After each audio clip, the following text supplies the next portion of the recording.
Assalamualaikum warahmatullahi wabarakatuh.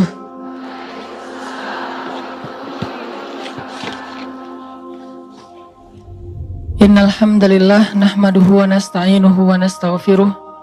Asyhadu an la ilaha. Dalam kesempatan ini kita sengaja mengambil sebuah judul yang insyaallah judul ini hanya saya bahas di kajian khusus muslimah. Tidak akan saya bahas di khutbah Jumat.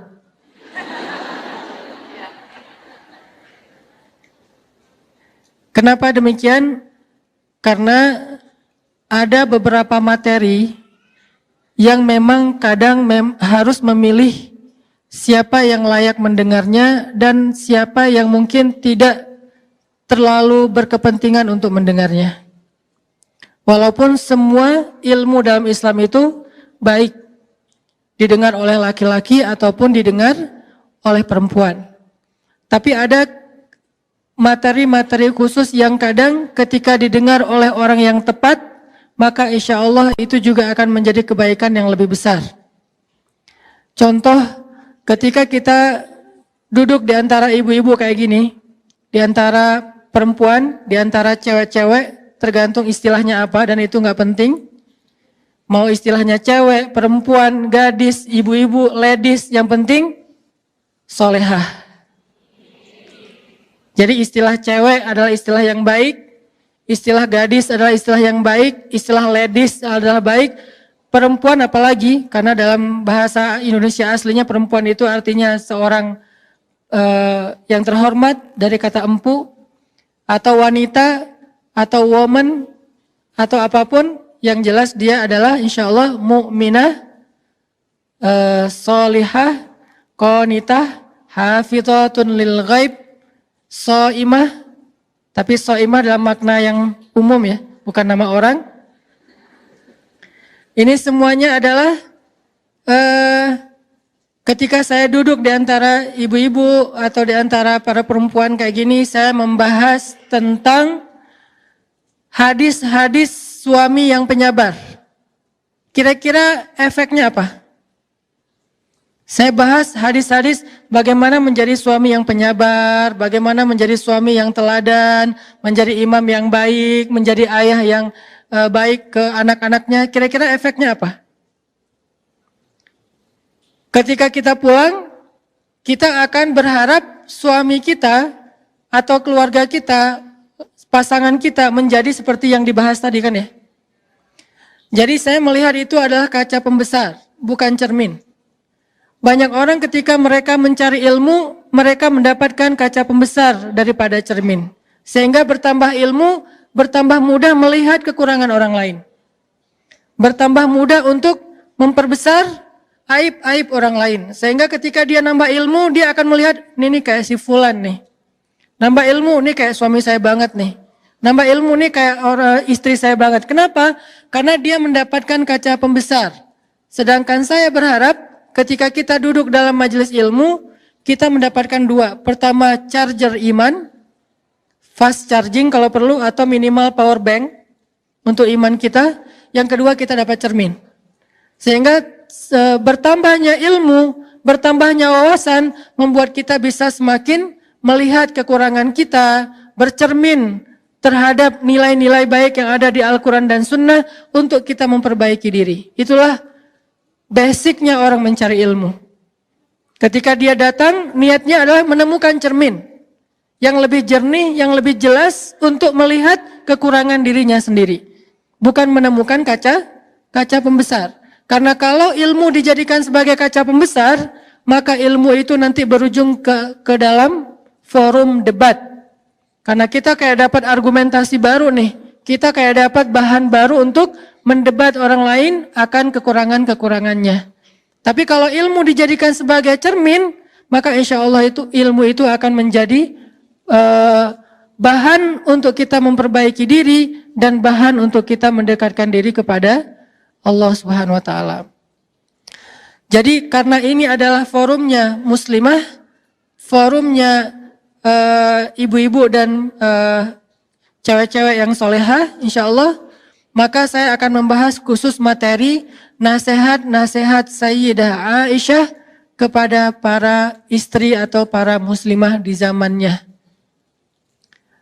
Yang kita kasih judul yang sedikit bikin kita agak penasaran, dandan itu ibadah dengan tanda tanya. Kenapa kok yang diambil unsur dandannya, Ustadz? Nah, coba kita mulai dulu dengan sebuah hadis. Nanti insya Allah dalam waktu yang lain materi ini akan kita coba print karena kemarin ada miskomunikasi. Insya Allah nanti akan di print, di share atau dibagikan sehingga ibu-ibu semuanya, teman-teman bisa mendapatkan materi tertulis dan insya Allah ilmiah. Walaupun bukan penulisan ilmiah yang baku tapi ada dalil-dalil atau argumentasi ilmiah. Karena khusus kali ini saya akan mencoba membahasnya dari angle ilmiah. Saya tidak akan pakai bahasa storytelling, saya nggak akan pakai bahasa display, saya tidak akan pakai bahasa yang saya pakai dalam dakwah-dakwah selama ini di anak muda. Saya akan mengajak ibu-ibu sedikit kuliah. Semoga dengan kuliah yang lebih ilmiah ini, yang lebih argumentatif ini, kita nggak boring ya. Karena biasanya kan kalau saya menyampaikan materi, saya agak capruk. Santai dan gak terlalu banyak pakai riwayat, walaupun sebetulnya itu adalah intisari dari riwayat. Karena saya juga belajar hadis ketika di Al-Azhar. Itu adalah translate dari hadis-hadis, cuman kita gak menyebutkan riwayatnya biar lebih light, gak terlalu bold.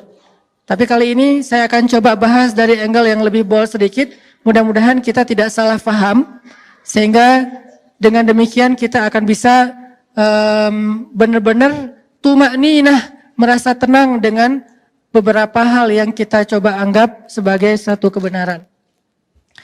Kita awali dulu dengan sebuah hadis dari Abu Hurairah radhiyallahu an. Hadis ini diriwayatkan oleh Imam An-Nawawi, disahihkan oleh Syekh Al-Albani, bahkan disebutkan juga oleh Imam Al-Qurtubi dalam tafsirnya tentang ayat pernikahan di surat Ar-Rum ayat 21. Nabi SAW bersabda, khairun nisa, perempuan yang paling baik atau istri yang paling solehah, karena an-nisa dalam bahasa hadis kadang berarti perempuan secara umum, kadang berarti istri. Tergantung konteks hadisnya. Maka di dalam hadis ini an-nisa yang dimaksud di sini adalah istri. Khairun nisa, istri yang paling baik itu, istri yang solehah itu adalah ada 3 ciri-cirinya. 1, idza nazarta ilaiha sarratka. Kalau kamu melihat kepadanya, maka dia menyenangkan hatimu. Ini salah satu ciri istri yang solehah. Kalau kamu melihat kepadanya, maka dia menyenangkan hatimu. Idza nazarta ilaiha sarratka. Ini ciri pertama. Kalau ciri-ciri perempuan yang solehah nanti di hadis yang lain banyak secara umum ya. Nanti perempuan yang berhijab, bahkan di Al-Quran banyak. Perempuan yang beriman, perempuan yang mengingat Allah, perempuan yang berpuasa, perempuan yang selalu taat kepada Allah. Banyak sekali ciri-cirinya. Tapi kalau dalam konteks hadis ini khusus buat istri. Jadi kita kayak lagi belajar menjadi seorang istri solehah dari siapa? Dari Sayyidah Aisyah radhiyallahu anha. Dari Aisyah yang luar biasa, yang inspiring banget. Yang buat saya tuh keren banget. Dan dia tawazun, punya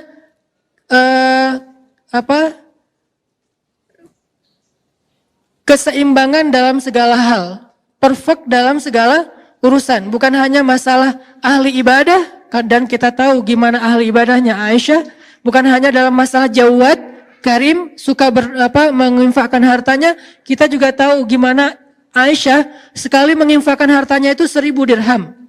Itu ratusan juta loh kalau dikonvert ke rupiah. Sekali sedekah itu 1000 dirham.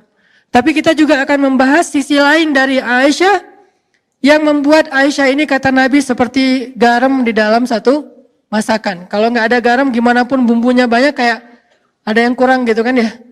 Kalau Khadijah perempuan yang sempurna.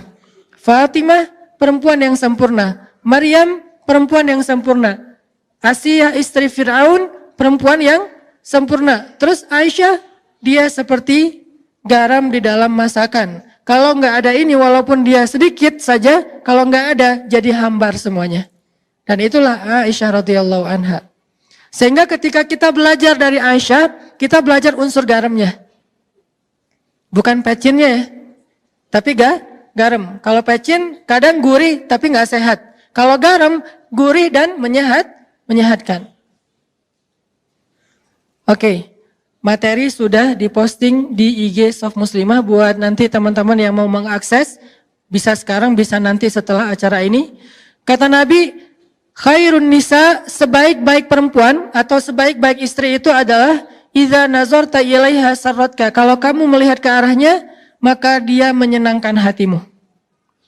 Itu yang pertama. Yang kedua, idza amartaha ata'atka. Kalau kamu meminta dia sesuatu atau kamu menyuruhnya melakukan sesuatu, maka dia taat kepadamu. Itu ciri yang kedua. Kamu di sini siapa, ibu-ibu? Suami. Jadi kalau suami meminta sesuatu kepada istrinya, menyuruh sesuatu kepada istrinya, atau adka, dia taat kepada suaminya. Itulah istri yang solehah. Dan yang ketiga, idza ghibta anha hafizatka fi amwalika wa ahlik. Kalau engkau meninggalkannya, kerja, dinas, kayak gitu-gitu, maka dia akan menjaga kehormatanmu dan hartamu dengan amanah. Menjaga kehormatanmu dan hartamu dengan amanah. Yang ketiga ini saya coba buka sedikit karena ini nggak akan dibahas panjang. Menjaga kehormatan di sini artinya apa, ibu-ibu? Menjaga kehormatan salah satunya adalah tidak membuka aurat keluarga kepada publik. Apa aurat keluarga? Aurat keluarga itu bukan hanya tubuh. Itu kalau aurat fisik, aurat diri kita, aurat pribadi. Aurat keluarga, masalah keluarga. Jadi menjaga kehormatan suami artinya kita nggak boleh curhat di sosmed. Itu arti menjaga kehormatan suami. Tidak curhat di sosmed, baik dengan Instastory ataupun dengan postingan feed, baik dengan bikin vlog di YouTube ataupun tulisan panjang yang di-scroll nggak selesai-selesai di FB, atau bahkan sekedar status saja, update status di WhatsApp kita atau di Telegram misalnya. Apalagi kalau di Telegram kadang-kadang kita kayak bisa bikin emoticon sendiri gitu kan, terus emoticonnya tuh kayak cry gitu, kayak lagi nangis gerung-gerung atau jungkir balik, kayak guling-guling kayak gitu, terus kita kayak share gitu, ini loh ada emoticon baru tapi wajah-wajah kita lagi nangis, seolah-olah kita pengen semua orang tahu saya tuh lagi sedih, saya lagi ada masalah di keluarga, saya lagi ada kayak gini, terus kita kayak curhat gitu untuk menunjukkan bahwa pasangan kita, keluarga kita itu kayak nyakitin kita. Ini namanya membuka aurat keluarga. Dan ini artinya kita tidak menjaga kehormatan pasangan kita. Kalau itu yang kita lakukan, bukan soal soleh atau tidak. Soal Allah mau membantu kita atau enggak dalam masalah kita. Begitu kita membuka di ruang publik, maka Allah udah langsung, kalau bahasa sosmednya Allah langsung unfollow. Allah tuh enggak suka banget dengan postingan kayak gituan. Sama kayak kita kalau ada postingan hoax, kalau ada postingan yang terlalu vulgar, kalau ada postingan yang kayaknya nggak nyaman gitu kan kita unfollow ya. Allah, malaikat juga gitu. Allah itu nge-follow kita. Mana ayat Allah nge-follow kita? Wa huwa ma'akum aina ma kuntum. Maka dia bersama kalian dimanapun kalian berada. La tahzan innallaha ma'ana. Jangan sedih, jangan khawatir, Allah bersama kita. Ma zannuka bisnain, Allahu salisuhuma, kata Nabi. Kenapa kalian pikir kita cuma berdua? Bukankah Allah yang ketiga? Allah itu ngikutin kita, Allah itu membersamai kita kalau bahasa resminya. Tapi begitu kita posting sesuatu yang sifatnya aurat keluarga di ruang publik, maka Allah langsung unfollow. Bentuk unfollow-nya kalau yang paling ekstrim di surat At-Taubah, bara'atum minallah, Allah angkat tangan. Gak mau lagi terlibat. Kalau Allah udah gak terlibat dalam masalah keluarga kita, ibu-ibu, maka siapa lagi yang bisa menyelesaikan masalah kita?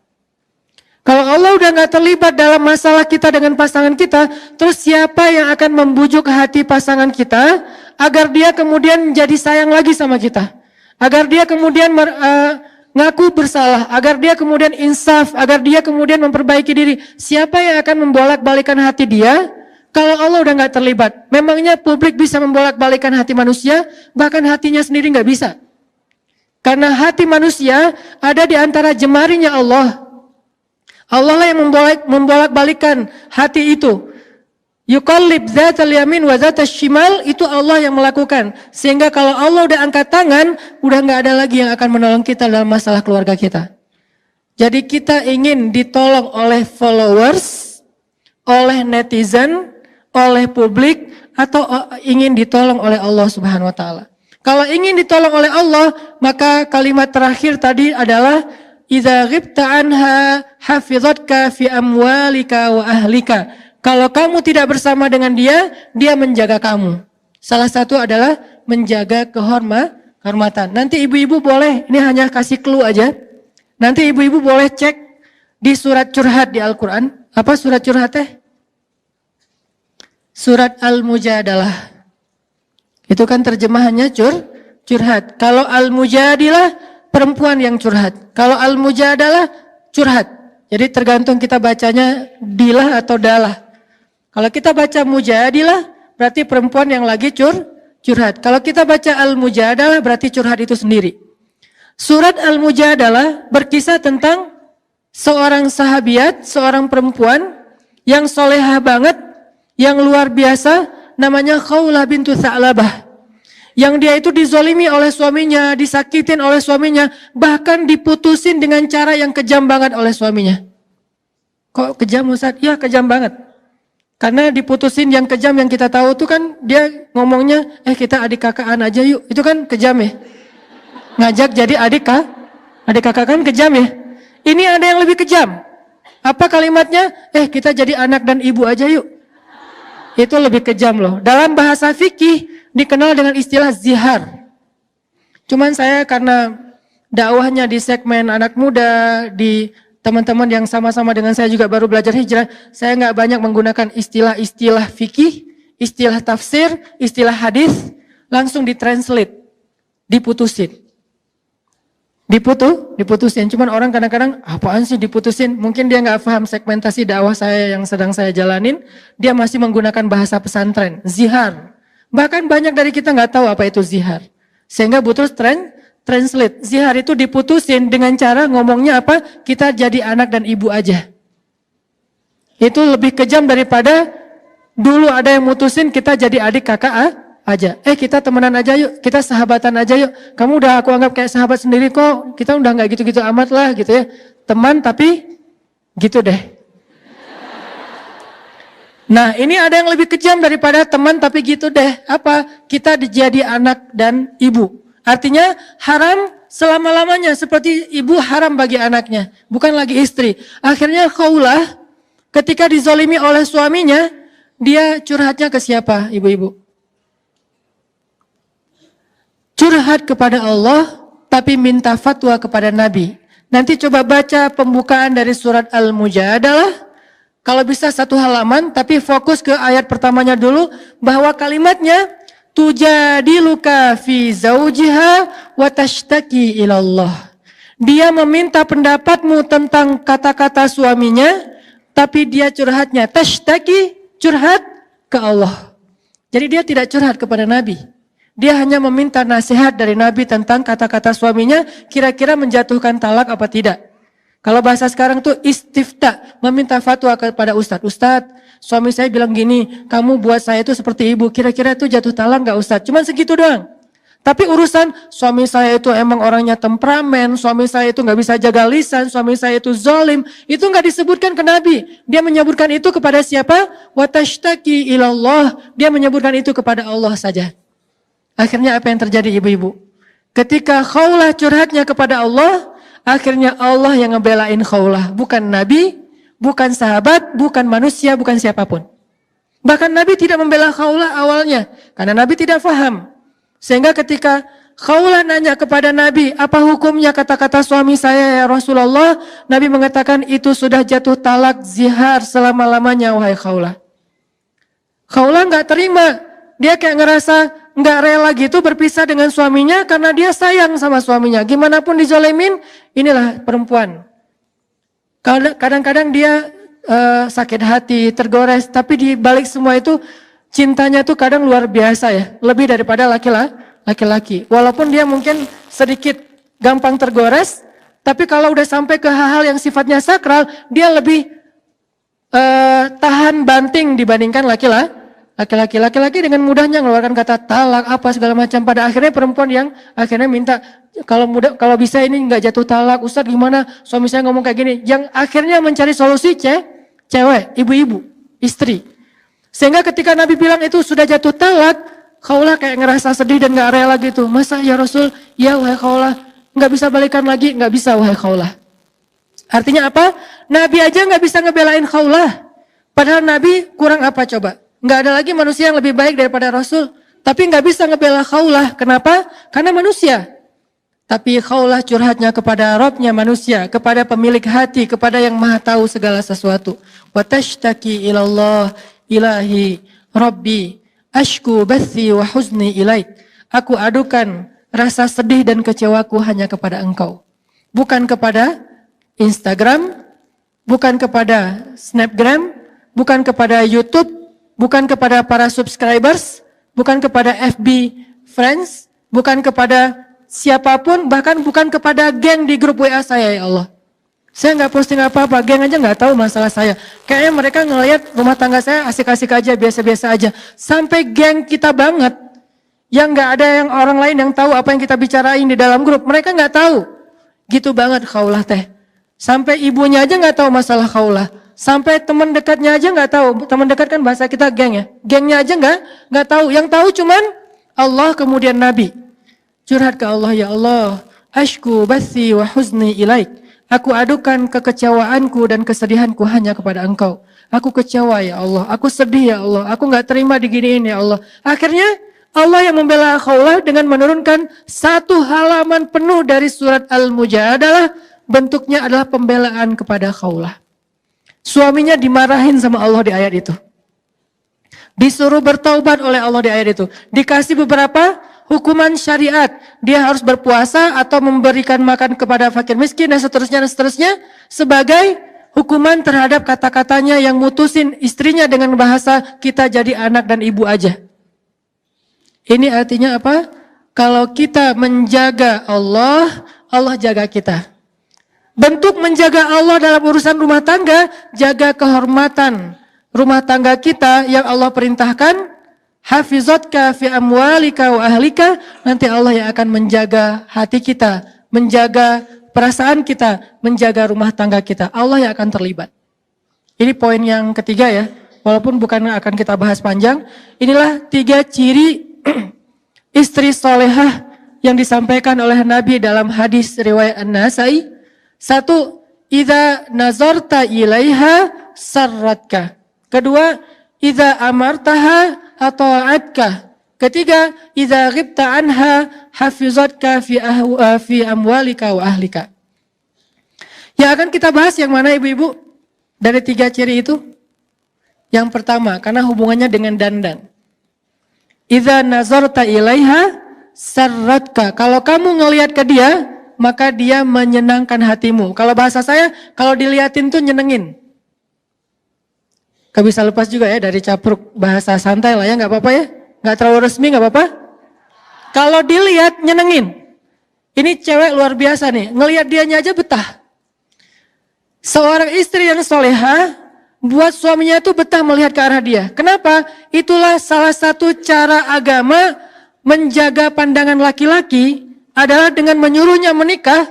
Dan salah satu syarat menikahi seorang perempuan itu kata Nabi apa? Tunkahul mar'ah li arba'ah. Perempuan itu dinikahi karena 4 alasan. Walaupun 4 alasan-alasan ini enggak harus sempurna. Tapi ini dipertimbangkan. 1, li jamaliha, untuk kecantikannya. Cantik relatif. Ada orang yang senang dengan yang model matanya kecil. Ada yang model matanya lebar. Ada yang pengen rambutnya keriting. Ada yang pengen rambutnya lurus. Ada yang pengen misalnya kulitnya putih bersih. Ada yang pengennya agak lebih kayak etnik gitu misalnya.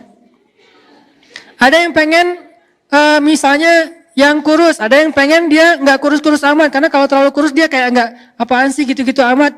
dia pengennya yang biasa-biasa aja misalnya. Kan itu relatif ya. Karena relatif, Nabi nggak mengatakan spek Jamal itu apa. Spek dari cantik itu apa enggak. Hanya disebutkan karena kecantikannya. Bahkan walaupun ini bukan yang paling penting disebut di awal tetap. Justru yang paling penting disebut di akhir, lidiniha, agamanya. Tetap yang disebut di awal itu di Jamal. Kenapa? Hubungannya dengan hadis An-Nasai, supaya laki-laki itu bisa menundukkan pandangan. Dia nggak perlu ngelihat cewek lain di mall, nggak perlu ngelihat cewek lain di Instagram, nggak perlu ngelihat cewek lain di YouTube atau di TV, karena melihat istrinya aja udah nyenengin. Jadi ketika Allah Subhanahu wa taala menyuruh seorang laki-laki untuk ghaddul basar, menundukkan pandangan, itu bukan ngelihat ke bawah. Menundukkan pandangan itu bukan melihat ke bawah. Dalam beberapa kasus ya melihat ke bawah, tapi dalam beberapa kasus kalau perlu lihat ke atas. Kenapa? Kalau dia di mall lantai 2 ngelihat ke bawah malah nggak boleh. Pak, kenapa sih kok di situ aja berdirinya? Mah lagi nundukin pandangan mah. Kan nggak kayak terus di bawah kayak lagi ada event gitu, terus banyak para dancer gitu kan. Kayak lagi malam mingguan kan suka ada kayak live music atau apa, terus dia kayak nundukin pandangan dari atas gitu. Lagi ngapain Pak? Lagi ghaddul basar. Kan nggak bisa. Jadi terjemah menundukkan pandangan bukan melihat ke bawah, menjaga pandangan. Dan Islam, ini salah satu karakteristik Islam nih ibu-ibu. Islam itu nggak pernah ngelarang sesuatu tanpa ngasih solusi, itu nggak pernah. Nggak pernah. Kalau kita paham Islam yang luas. Contoh, Ustadz, riba diharamkan. Terus kita ngapain dong Ustadz? Riba itu dilarang, tapi juga dibolehkan. Ustadz nggak takut ditahzir? Enggak. Riba itu boleh ibu-ibu. Yang nggak boleh riba dengan manusia, tapi riba ke Allah itu boleh. Malah untungnya lebih gede lah gitu. Sehingga ayatnya, yamhaqullahu riba wa yurbis shadaqat. Allah menghapus riba, tapi meribakan sedekah. Jadi siapa yang senang dengan riba, hayu. Riba dengan Allah. Caranya sedekah. Kita kasih 1, Allah balikin 700. Jadi siapa yang senang memperbanyak hartanya dengan cara sistem riba, boleh banget. Tapi coba ribalah ke Allah. Sedekah yang banyak nanti Allah balikin berlipat-lipat kali. Bukan 1%, bukan 3%, bukan 5% seperti deposito versi kita. Bahkan 700 kali lipat. Kalau senang riba, ribalah dengan Allah. Jadi Allah nggak melarang tanpa ngasih solusi. Ustadz nggak boleh minum khamar. Boleh. Siapa bilang nggak boleh minum khamar? Yang nggak boleh minum khamar itu di dunia. Di surga banyak khamar. Bahkan khamarnya jadi sungai lagi di surga. Tapi bedanya sungai khamar di surga tidak memabukkan dan tidak menghilangkan akal. Sehingga tetap terhormat walaupun minumnya sebanyak mungkin yang dia mau. Jadi khamar tidak dilarang kecuali di dunia saja. Di surga Allah sediakan khamar yang lebih baik daripada yang ada di dunia. Semua jenis khamar di dunia dengan berbagai macam brand, yang kadang-kadang 1 gelasnya aja harganya jutaan, sabar. Nanti kita akan minum yang 1 gelas harganya lebih dari 1 miliar di surga. Allah tidak melarang sesuatu tanpa ngasih solusi. Pacaran gak boleh? Boleh, tapi akad dulu, baru pacaran. Siapa bilang pacaran gak boleh? Bukankah ayat pacaran di Al-Quran itu surat Ar-Rum ayat 21? Allah menjadikan di antara kalian, wahai pasangan yang halal, mawaddatan warahmah. Apa arti mawaddah warahmah? Kasih dan sayang. Berkasih sayang bahasa anak main pacaran. Dan itu boleh banget setelah nikah. Dan pacaran setelah nikah jauh lebih seru daripada pacaran sebelum nikah. Gak perlu ngumpet, gak perlu diam-diaman, gak perlu takut ketahuan orang lain, gak perlu harus di tempat-tempat yang tersembunyi, gak perlu takut ada rasa dosa, malah berpahala lah gitu. Ngelihat aja berpahala, memegang tangannya berpahala, berpelukan berpahala, dan seterusnya gak usah diperjelas, berpahala. Ini pacaran setelah nikah. Jadi gak ada dalam Islam larangan tanpa solusi. Gitu juga hal yang lain termasuk menundukkan pandangan. Wahai katakan kepada laki-laki yang beriman agar mereka menundukkan pandangan. Terus solusinya apa Ustaz? Kalau nggak boleh ngelihat yang keren-keren, ciptaan Allah yang indah, lihatlah ciptaan Allah yang ada di rumahmu, yang itu juga nggak kalah indah. Li jamaliha, dipilih karena keindahan sesuai selera. Apa yang engkau lihat dari seorang istrimu? Sehingga ketika ada seorang laki-laki muhajirin mau menikahi seorang perempuan Ansar di zaman Nabi, terus Nabi nanya, datang ke Nabi, dia ngomong gini, ya Rasul, saya pengen nikah gitu, pengen update status. 2019 ganti status. Gitu. Saya pengen 2019 ganti status. Oh, bagus kata Nabi. Dengan siapa? Dengan perempuan Ansor. Nabi nanya apa ibu-ibu? Apakah kamu sudah melihat dia? Enggak ya Rasul, kan saya orangnya kayak soleh gitu kan, enggak ngelihat gitu kan, enggak ada. Bahkan ta'aruf aja enggak, kayak dijodohin aja. Kamu mau enggak nikah sama anak saya? Insya Allah dia amanah, soleha. Oh mau. Ternyata modal soleh juga tetap diperbaiki sama Nabi, enggak cukup kayak gitu doang.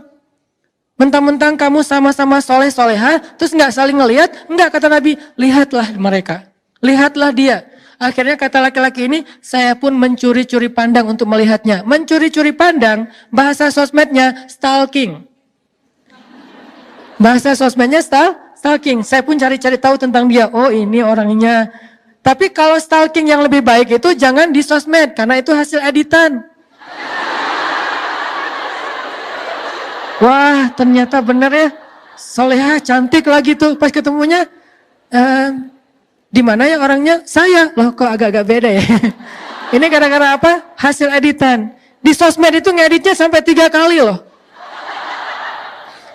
Editan pertama touch up. Pakai foundation, terus kayak pakai blush on gitu, apa segala macam, bibirnya pakai lipstick yang matte apa. Udah, editan pertama.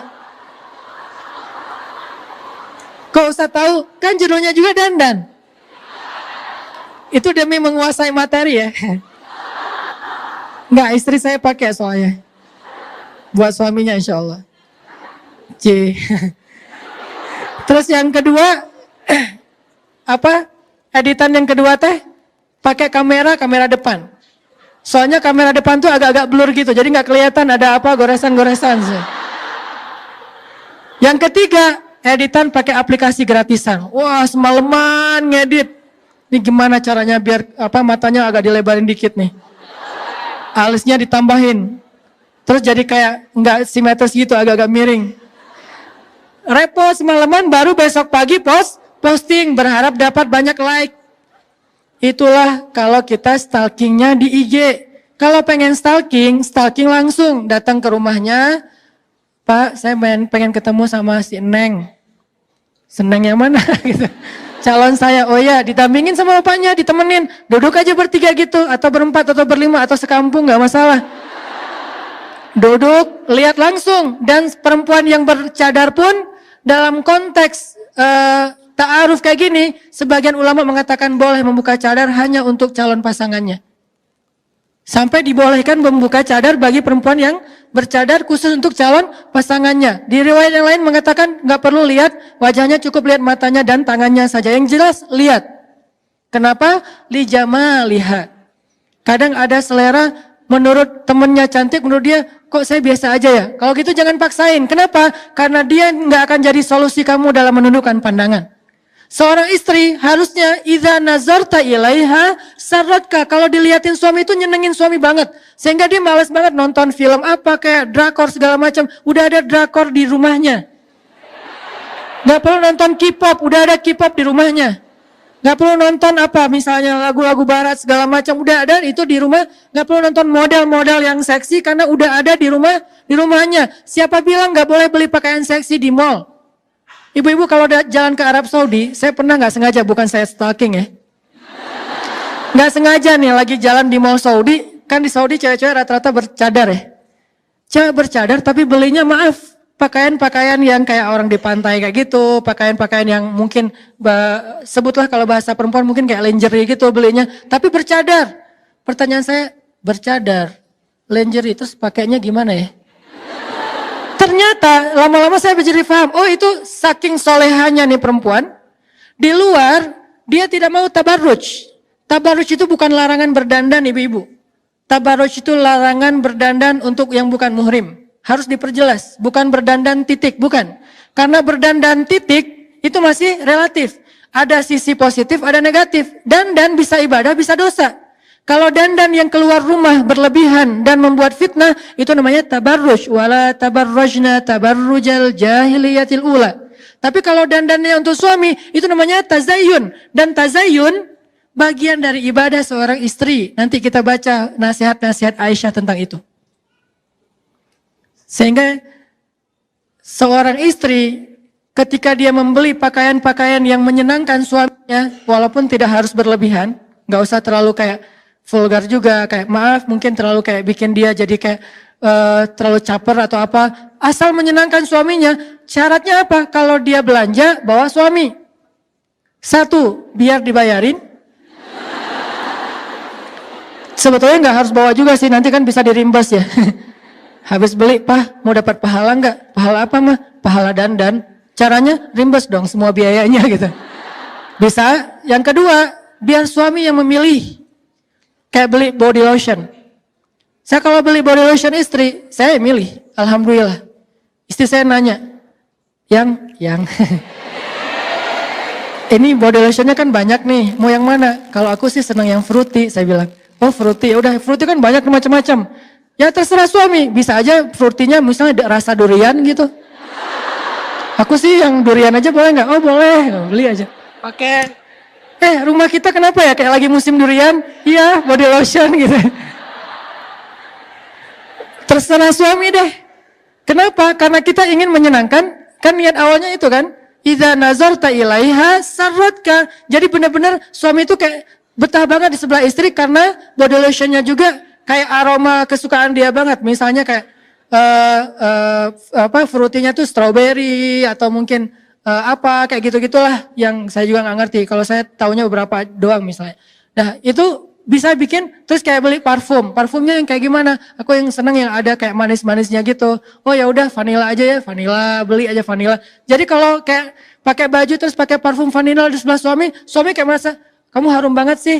Karena harum itu bukan cuma parfum. Selera parfum kan orang private banget ya. Suami kita yang tahu, dia lebih senangnya apa. Terus kayak pakaian, dia senangnya yang warna apa. Bukan kita senangnya warna apa. Kalau mau beribadah. Kalau kita senangnya warna apa, nggak ada nilai ibadah. Atau mungkin juga nggak dosa, biasa-biasa aja, mubah gitu. Saya senangnya ungu. Dari ujung rambut sampai ujung kaki, ungu. Sampai setir mobil ungu, jok mobil ungu, kalau perlu bannya juga ungu. Kenapa? Kayak ungu fans banget lah ya pokoknya. Tapi kalau suami kita bilang, aku sih senangnya black on black sih. Soalnya suaminya anak street banget kan gitu ya. Jadi kayak anak jalan banget, jadi senangnya black on black. Ya udah black on black kan soleha banget ya. Semuanya hitam, serba hitam gitu. Sampai akhirnya pakai lipstick juga hitam misalnya. Nah, mama sehat. Kenapa? Terlihat seperti orang sakit. Ya pokoknya suami yang memilih sampai warnanya atau apa. Ini insya Allah akan jadi ibadah banget ibu-ibu. Kenapa? Itu bisa jadi solusi. Kalau suami disuruh tundukkan pandangan, dia punya pandangan yang bisa membuat dia itu bisa mengalihkan sesuatu yang negatif menjadi yang positif. Lihat istri aja. Terus nanti di dalam hadis yang lain, ini kalau kita explore, komparasi beberapa hadis, karena metode belajar di Al-Azhar adalah metode komparatif. Kita itu nggak dibolehin banget di Al-Azhar itu, SOP kampus Al-Azhar itu, nggak boleh menyimpulkan sesuatu tanpa mengambil beberapa referensi dalil. Jadi nggak boleh satu hadis langsung menyimpulkan fatwa, nggak boleh di Al-Azhar itu nggak boleh banget. Kita harus banding-bandingkan ayat dengan ayat, ayat dengan hadis, hadis dengan hadis, hadis dengan sahabat, sahabat dengan ulama. Wah, dibandingin semuanya, jadilah sebuah produk fikih yang dikenal dengan fatwa atau hukum. Itulah cara belajar di Al-Azhar. Kalau kita bandingkan beberapa hadis yang lain, nanti Nabi juga bersabda, keutamaan memandang istri. Tapi ini materinya buat khutbah Jumat. Seorang suami memandang istri, maka Allah Subhanahu wa taala akan menggugurkan dosanya. Memandang istri aja menggugurkan dosa mereka berdua nih. Istri ketika sering dipandang suami, maka dosanya berguguran loh ibu-ibu. Jadi kalau dipandang suami itu jangan dilarang. Pak ngapain sih ngeliat gitu-gitu amat sih? Mikir yang macam-macam ya? Enggak. Kalau suami ngelihat kita tuh harus kayak, oh alhamdulillah lagi ibadah gratis tanpa harus gerak berdiri ruku dan sujud udah dapat pahala berguguran dosa. Jadi pagi-pagi itu udah aja lewat lalu lalang rempong gitu depan suami. Suami kayak duduk gitu. Ya nggak gitu-gitu juga sih. Suami kayak ngelihat, saya beberapa kali suka gitu kalau pagi lebih udah siap dengan kopinya. Kadang-kadang salah posting lagi, posting kopi hari Senin. Ustaz nggak puasa, oh ya maaf, ketahuan gitu kan nggak puasa Senin. Terus kayak duduk gitu, istri lalu lalang ngeliatin. Satu kali lewat itu kayak tawaf loh. Kebayang nggak kalau sampai berapa puluh kali lewat, itu udah berapa orang tawaf. Ke sana beresin dapur, sana lagi ke kamar anak, balik lagi ke kamar mandi, liatin aja. Terus kesimpulannya apa? Nih suami nggak pekaan nih. Ngeliat istrinya rempong, dia malah, mah kan bagi-bagi pahala. Mama berpahala dengan cara rempong. Papa berpahala dengan cara ngelihat orang rempong. Dia ini memandang istri, karena dia seneng aja gitu ngeliat istri aku kayak gemesin banget sih kamu gitu kan ya. Jadi bahasa sarotka itu bisa berarti gemesin, bisa berarti unyu-unyu banget, bisa berarti kayak seksi, bisa berarti nyenengin, bisa berarti seru, bisa banyak arti yang jelas nyenengin hati. Sarotka. Udah diliatin, apa sih ngeliat gitu-gitu amat? Enggak, aku lagi heran, ada ya bidadari yang jalan di bumi. Salah tingkah gitu, terus dia kayak manja gitu duduk di sebelah. Ketika mereka bersentuhan, Allah turunkan kasih sayang Allah di antara mereka. Ketika suaminya memanggil istrinya ke kamar, maaf ya emang hadisnya kayak gitu, maka Allah Subhanahu wa taala makin cinta kepada mereka. Dan setelah itu Nabi nggak membahas secara jelas, tapi kita ngerti lah. Yang jelas semuanya ibadah. Jadi nyambung juga nih hadis ini, kemudian hadis tentang ayat tentang ghadul basar, hadis tentang memandang wajah istri itu adalah ibadah. Bahkan Nabi itu suka banget memandang wajah Aisyah, lalu memujinya dengan panggilan apa? Humaira. Apa arti Humaira? Sebagian mengatakan yang wajahnya kemerah-merahan, tapi sebagian besar ulama bilang Humaira itu istilah untuk cewek yang putih banget. Jadi nggak dibilang baydo, karena kalau baydo itu arti putih dalam makna yang bukan kulit ya. Kalau kulit orang Arab kalau putih banget bilangnya Humaira. Kayak orang Jawa bilangnya kuning. Ya orang Jawa bilangnya kan bukan anaknya putih banget, enggak kan ya? Anaknya kuning loh gitu. Jadi kuning itu kalau dalam bahasa Jawa itu artinya putih. Kalau orang Arab, merah. Merah itu artinya putih. Kok disebut merah Ustaz? Saking putihnya, kalau dia malu, kalau dia salting, kalau dia nervous, itu sampai kemerah-merahan. Saking putihnya. Sehingga disebut dia Humaira. Itu kan wajah kan? Sehingga Nabi kayak mengagumi wajahnya Aisyah yang cantik, mengagumi Aisyah yang menjaga penampilan dengan panggilan penghargaan. Ya Humaira, wahai perempuan yang putih. Ini artinya sarratka, menyenangkan suami ketika dipandang. Dandan.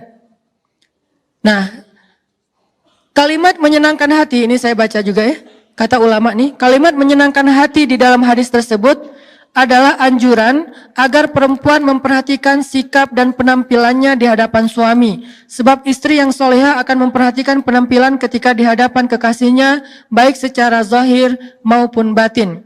Seorang ibu Umamah bintu Haris pernah menasehati anak perempuannya yang ingin menikah agar selalu menjaga tempat-tempat yang biasa dipandang oleh suaminya, sehingga tempat itu tidak boleh kotor dan mengganggu pandangan suaminya. Sampai segitunya. Jadi ada beberapa tempat di rumah kita ataupun mungkin diri kita sendiri yang sering dilihat oleh suami, maka jangan sampai pandangan suami itu terganggu oleh penampilan kita yang tidak baik. Maaf. Salah satunya apa? Suami, ini bukan tuntutan suami, makanya saya nggak menyampaikan hadis ini di khutbah Jumat. Kenapa? Jadi kaca pembesar. Mah, tadi khutbah Jumatnya bagus banget loh. Membahas tentang mama, itu nggak bagus. Kenapa? Harusnya khutbah Jumat membahas tentang suami. Kalau kajian perempuan membahas tentang istri, biar sama-sama dapat cermin. Dan kajian ini jangan di-share ke suami, biar saya aja yang share. Jangan di-share ke suami, kenapa? Nanti akan jadi kayak saling menuntut. Gak boleh. Kalau kita lagi punya masalah suami istri, carilah hadis untuk menasehati diri kita. Jangan googling hadis untuk menasehati pasangan kita, itu kebalik. Dan kayak gak masuk akal banget. Contohnya, analoginya gini. Handphone kita habis baterai. Terus tiba-tiba kita ngomong ke teman kita, mana handphone lo? Ngapain? Mau gua cas? Kenapa emang? Kan HP gua masih penuh baterainya. Soalnya handphone gua habis baterai. Aneh ya? Handphone kita habis baterai, tapi yang kita cas handphone teman. Nyambung gak sih? Gak nyambung kan? Mana handphone lo sini? Kenapa? Mau dicas? Kenapa? Handphone gue soalnya habis baterai. Kok handphone dia yang dicas? Harusnya handphone kita kan? Kalau kita punya masalah dengan pasangan kita, jangan mencas pasangan, caslah diri kita. Mencas pasangan, kita cari ayat, hadis untuk memperbaiki diri dia. Harusnya kita mencari ayat dan hadis untuk memperbaiki diri sendiri. Jadi suami cari hadis tentang suami, istri cari hadis tentang istri. Suami misalnya mencari hadis tentang seorang suami yang soleh itu adalah bla bla bla bla bla. Itu banyak, nggak usah disampaikan sekarang. Istri juga mencari hadis tentang istri yang soleha adalah bla bla bla bla, yang banyak sekali juga. Sehingga ketika kita punya masalah, kita sama-sama punya inisiatif memperbaiki diri, bukan memperbaiki pasangan. Kalau memperbaiki pasangan nggak akan selesai, jadi debat nanti malah. Sehingga dalam konteks ini bukan berarti suami nuntut kita gini, enggak ya. Tapi ini bagian dari kita belajar pengen jadi istri yang solehah, pengen berpahala di sisi Allah, pengen di like oleh Allah, pengen niru bunda Aisyah radhiyallahu anha juga. Sehingga saking solehahnya Aisyah, saking disayangnya Aisyah oleh Nabi, sampai Jibril menitipkan salam kepada Aisyah. Sampai Jibril aja ngirim salam buat Aisyah. Jadi maksud dari menyenangkan hati itu adalah berdandan. Nabi SAW bersabda, jihadnya seorang perempuan adalah berbakti kepada suami. Dalam bahasa hadis disebut dengan husnut taba'ul. Apa arti husnut taba'ul? Husnut taba'ul itu artinya berbakti kepada suami. Nanti ada lagi nasihat-nasihat Nabi.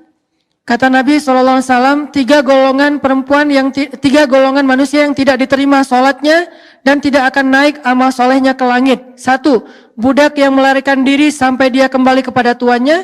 2. Perempuan yang mengecewakan suaminya sampai suami itu ridho. Dan 3. Peminum yang sedang mabuk sampai ia sadar. 3 golongan manusia yang tidak akan diterima amal solehnya dan tidak akan dimasukkan ke dalam surga. Siapa? Salah satunya istri yang mengecewakan suaminya sampai kemudian suaminya ridho kepada dia. Tentunya ini bukan hanya masalah penampilan pasti ya. Karena kalau penampilan doang insya Allah nggak akan sampai kecewa. Lebih kepada attitude, sikap, tingkah laku. Aisyah radhiyallahu anha sangat memperhatikan penampilan di hadapan Nabi SAW. Ini coba ibu-ibu dengarkan baik-baik. Ini penting banget. Aisyah sangat memperhatikan penampilan di depan Nabi. Dan ia tidak ingin Nabi melihat dirinya kecuali dalam keadaan menyenangkan beliau. Suatu ketika Nabi SAW masuk menemui Aisyah. Dan di tangan Aisyah ada perhiasan yang terbuat dari dedaunan. Jadi Nabi baru pulang kerja gitu kalau bahasa kita. Atau kalau dalam bahasa hadis baru pulang berdakwah, baru pulang berjihad. Sampai di rumah Nabi menemui Aisyah. Aisyah sedang memegang perhiasan yang terbuat dari dedaunan. Yang perlu kita catat, Aisyah itu seorang perempuan yang sangat brilian, smart, kreatif. Itu Aisyah. Bukti kreatif, banyak barang-barang yang biasa aja di tangan Aisyah jadi bernilai. Itu Aisyah banget. Ada daun jadi bernilai sesuatu yang kreativitas luar biasa. Karena anaknya smart banget. Karena ceweknya itu brilian banget. Sehingga di tangan Aisyah segala sesuatu jadi bernilai. Jadi di tangan Aisyah itu ada kayak perhiasan dari daun.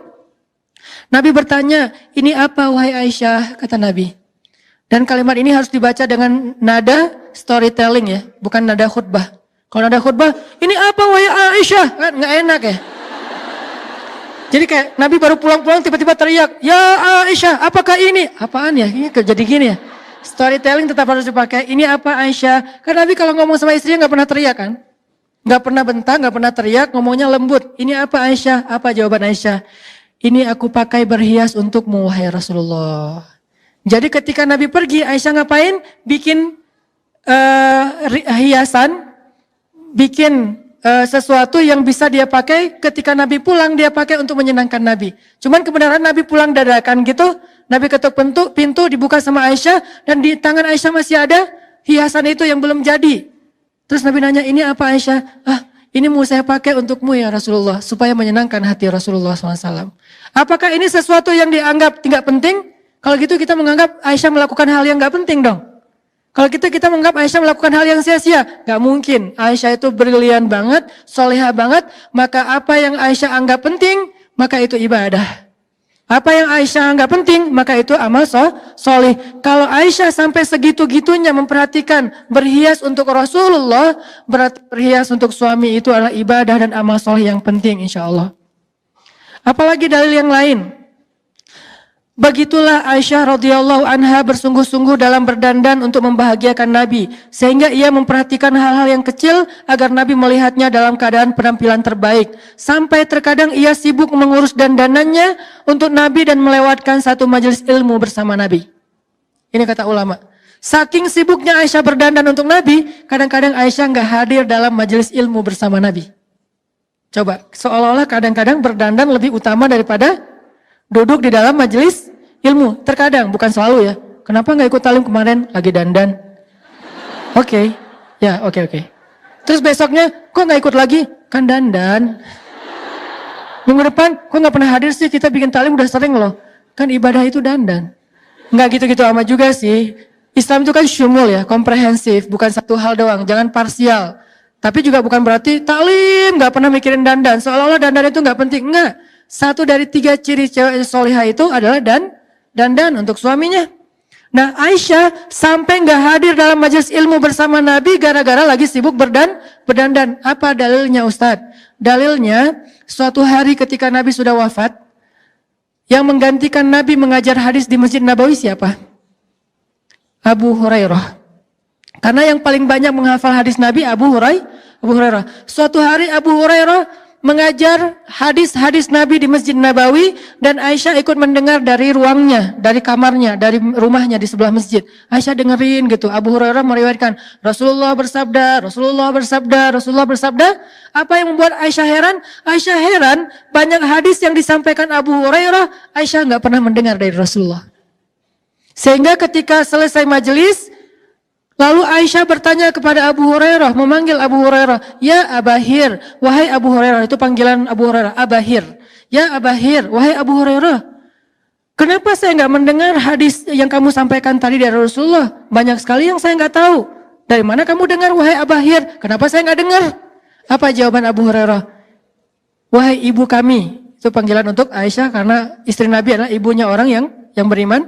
Wahai ibu kami, ya saya mendengarkan hadis itu, sedangkan ibu tidak mendengarkan, soalnya ibu sibuk dengan berdandan.